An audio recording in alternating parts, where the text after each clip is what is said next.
తెలంగాణ రాష్ట్రం ఏర్పడాలనేది కేసీఆర్ గారి యొక్క వ్యక్తిగతమైన అంశం కాదది. తెలంగాణలో ఉన్నటువంటి 5 కోట్ల జనాభా యొక్క కోరిక. అందులో ఎవరు నమ్మారు ఎవరు నమ్మలేదని కాదు. ఒక ప్రభుత్వాన్ని నడిపిస్తున్నటువంటి వ్యక్తిగా రంజాన్ అప్పుడు ముస్లింస్కి ప్రభుత్వం నుంచి డబ్బు ఇస్తే ఎవడి గొంతు పెకల్లేదు. అలాగనే డిసెంబర్ 25 క్రైస్తవులకి ఆయన అన్ని మొత్తం కానుకలు పంపిస్తే ప్యాకెట్లు అందరికీ పంచితే కొన్ని లక్షల మంది వెళ్లి తీసుకుంటే ఎవరి గొంతు పెకల్లేదు. హిందూ దేవాలయంలో అదే సమన్వయం పాటిస్తూ సమత్వ భావన చూపిస్తూ వెంకటేశ్వర స్వామికి ఇస్తే ఆయన ఏమన్నా అందరూ హిందువులు రెండని ఇచ్చాడా? ఇవ్వలేదు. ఆయన ఏం చేశాడు? స్వామికి మొక్కు చెల్లించాడు. అది చేస్తే ఇంత రాద్ధాంతం చేయాలి దానికి. అంటే ఈరోజు మనం సెక్యులరిజం అని చెప్పి ప్రభుత్వము అనేటువంటిది మాట్లాడుతూ మనం రంజాన్కి ఇచ్చినప్పుడు ఎందుకు ఎవరి గొంతు మాట్లాడలేదు? క్రైస్తవులకి వాళ్ళ పండగప్పుడు ఇచ్చినప్పుడు ఎందుకు ఎవరి గొంతు పెకల్లేదు? ఈ రోజు ఎందుకు గొంతులు లేస్తున్నాయి? అంటే హిందుత్వానికి ఎంతమంది విరోధులు ఉన్నారో ఒకసారి ఆలోచన చేయండి. ఎందుకు ఇవ్వలేదు? ఎన్ని చర్చిలకు ఇవ్వలేదో మీకు నేను లెక్క చూపిస్తాను. ఎన్ని మసీదులకు ఇచ్చారో మన రాష్ట్ర ప్రభుత్వంలోనూ ఇస్తున్నారు, ఆ రాష్ట్ర ప్రభుత్వంలోనూ ఇస్తున్నారు. మీకు లెక్క చూపిస్తాను నేను. తీయండి, ఆర్టీఏ తీయండి, మీకే తెలుస్తుంది. ఖచ్చితంగా వాళ్ళు కొన్ని కోట్ల రూపాయలు ఇస్తున్నారు. ప్రభుత్వము స్వయంగా వాళ్ళు మక్కాకి వెళ్ళడానికి డబ్బు ఇస్తున్నారు, రాయితీ ఇస్తున్నారు. జెరూసలం వెళ్ళడానికి రాయితీ ఇస్తున్నారు. ఒక్క హిందూకి ఏమైనా రాయితీ ఇచ్చారా? పుష్కరాలకి సర్చార్జీలు పెట్టారు, టోల్గేట్లు పెట్టారు. మేము గొంతు చించుకుని అరిస్తే అప్పుడు టోల్గేట్లు ఆపారు 10 రోజులకి. సర్చార్జీలు పెట్టారు. ఆ రోజు ఎక్కడికి పోయింది? గొంతు ఏమైంది? మూగపోయింది ఆ రోజు? వాళ్ళందరికీ ఇస్తున్నప్పుడు ఒక్క మాట మాట్లాడరు. మెజారిటీ హిందువులు అంటారు, మళ్ళీ మా నెత్తి మీద మొత్తుతారు. సెక్యులరిజం అంటారు మేమన్నా మాట్లాడితే.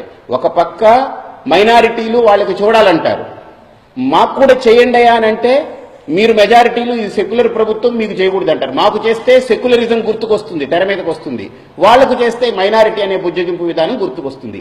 ఈ ద్వంద్వ వైఖరి మానుకోవాలంటే చేస్తే అందరికీ చేయమనండి, లేకపోతే ఎవరికీ చేయొద్దు. ఇంకొకటి, రాష్ట్ర ప్రభుత్వానికి ఏ క్రైస్తవ సంస్థ కప్పం కట్టట్లేదు, రాష్ట్ర ప్రభుత్వాలకి ఏ ముస్లిం సంస్థలు కప్పం కట్టట్లేదు. కానీ వాళ్ళు రాయితీలు తీసుకుంటున్నారు, వాళ్ళ చర్చీలు మసీదులు ఉద్ధరించుకునేదానికి డబ్బులు తీసుకుంటున్నారు, వాళ్ళ పండగలప్పుడు కానుకలు తీసుకుంటున్నారు. హిందూ ఈ రాష్ట్ర ప్రభుత్వాలకి హిందూ ధర్మం మాత్రమే కప్పం కడుతుంది. కామన్ గుడ్ ఫండ్ అనే పేరు మీద కప్పం కడుతుంది. దేవాలయాల దగ్గర నుంచి మొత్తం సమీకరణ చేస్తున్నారు. ఇది ముఖ్యమంత్రి యొక్క పర్యవేక్షణలో నడుస్తూ ఉంది. ఒక్కసారి మీరు ఆర్టీఐ చూడండి. మా ఫండ్ని మాకివ్వడానికి కూడా వాళ్ళు చాలా ఇబ్బంది పడేటువంటి పరిస్థితి ఈరోజు తీసుకొచ్చారు. కాబట్టి ఇది వివక్ష. ఆయన మొక్కు చెల్లిస్తే వాళ్ళకి చేశారు, ఇక్కడ చేశారు. ఇన్ఫాక్ట్ చెప్పాలనంటే ఇక్కడ తిరుపతి వెంకటేశ్వర స్వామికి ఒక 5 కోట్లు ఇచ్చారంతే. అక్కడ ఎన్ని మసీదులకి, ఎన్ని చర్చిలకి, ఎన్ని 100 కోట్లు ఇచ్చారు మీరు చూసారా ఒకసారి? కులాలకు ఇస్తారు. మళ్ళీ రెడ్డి కులానికి ఒక సెంటర్ కట్టుకోమంటారు, బ్రాహ్మణ కులానికి ఒక సెంటర్ కట్టుకోమంటారు, వైశ్యులకి ఇస్తున్నారు, బలిజలకి ఇస్తున్నారు, లేకపోతే మాల వాళ్ళకి ఇస్తున్నారు, మాదిగ వాళ్ళకి ఇస్తున్నారు, కుమ్మరి, కమ్మరి, చాకలి, మంగలి అందరికీ ఇస్తున్నారు. కులాల వారీగా ఇస్తున్నారు. మళ్ళీ సెక్యులరిజం అంటారు. మతాలకు ఇస్తున్నారు, మళ్ళీ సెక్యులరిజం అంటారు. What is the meaning of secularism? లౌకికవాదం అంటే అర్థం ఏంటి? మళ్ళీ కులాలకి మతాలకి అతీతంగా మేము ప్రవర్తించాలి అనేటువంటిది ఒక విధానం. కానీ ఈరోజు కులాలే ప్రధానమైపోయాయి, మతాలు ప్రధానమైపోయాయి. అలాంటప్పుడు హిందూ ధర్మాన్ని మాత్రం తొక్కిపెట్టడం సెక్యులరిజంలో విధానమా? ఒక్కసారి మీరందరూ ఆలోచన చేయాలి, మేధావులందరూ ఆలోచించాలి. కాబట్టి ఇది ఆయన మొక్కు చెల్లించుకున్నాడు అని అంటే ఒక తెలంగాణ రాష్ట్రం రావాలని కోరుకున్నాడు, ఆయన చెల్లించుకున్నాడు.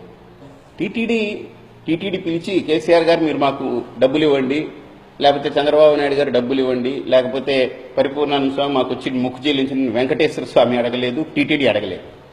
కానీ ఇచ్చిన దాన్ని, భక్తులు ఇచ్చిన దాన్ని తోసిపుచ్చే హక్కు, అధికారం టీటీడీలో ఏ ఒక్కరికి లేదు. హిందూ ధర్మం ప్రకారం ఒక్క పైసా కానీ ఇచ్చినా వాడు భక్తుడే, కోట్ల రూపాయలు పట్టుకొచ్చి ఇచ్చినా భక్తుడే. కాబట్టి మనం ఎప్పుడు కూడా ఒక భక్తుడు తన యొక్క భక్తిని ప్రకటించుకుంటూ, లేదా తన రాష్ట్రం బాగుండాలని ఒక భగవంతుడికి చెల్లించడం. సమ్మక్క సారక్క చేస్తే ఎవడు ప్రశ్నించడే? బోనాలు ఎత్తితే ఎవరు ప్రశ్నించరే? అది కూడా తిరుపతి దేవస్థానం ఏర్పాటు చేసినటువంటి హాస్పిటల్లో ఇతర మతస్థులు కూడా వచ్చి చేసుకుంటున్నారు. అదే ముస్లింలు ప్రత్యేకంగా పెట్టుకున్నటువంటి వాళ్ళ స్కూళ్లలో, కాలేజీల్లో ఉచితంగా హిందువులకు ప్రవేశం ఇస్తారా? అక్కడ లెక్చరర్లను రాణిస్తారా? పోస్టులు ఇస్తారా? క్రైస్తవులు పెట్టుకున్న వాటిల్లో హిందువులకు ఉచితంగా విద్య నేర్పిస్తారా? హిందువుల్ని లెక్చరర్లుగా వేసుకోగలరా? హిందువుల్ని వైస్ ఛాన్సలర్గా పెట్టగలరా? అది ఎందుకు ప్రశ్నించలేం మనం? ఒక హిందూ వ్యవస్థ ఇంత అద్భుతంగా అందరినీ ఆదరిస్తూ అందరినీ గౌరవిస్తూ చేస్తున్నప్పుడు దీని మీద ఇంత దుమ్మెత్తిపోయడమా? దీన్ని 100 రకాల ప్రశ్నలు వేసి దీన్ని కుల్లబొడవడమా? ఇదేనా సెక్యులరిజం అంటే? ఇదేనా లౌకికవాద విధానం అంటే? ఇదేనా ఇది నీతివంతమైన రాజకీయ ఒక విధానం అని అంటే? కాబట్టి వీటిని మార్చుకోవాలి. మన స్వార్థభావాల్ని మన ఆలోచనల్ని పక్కకు పెట్టి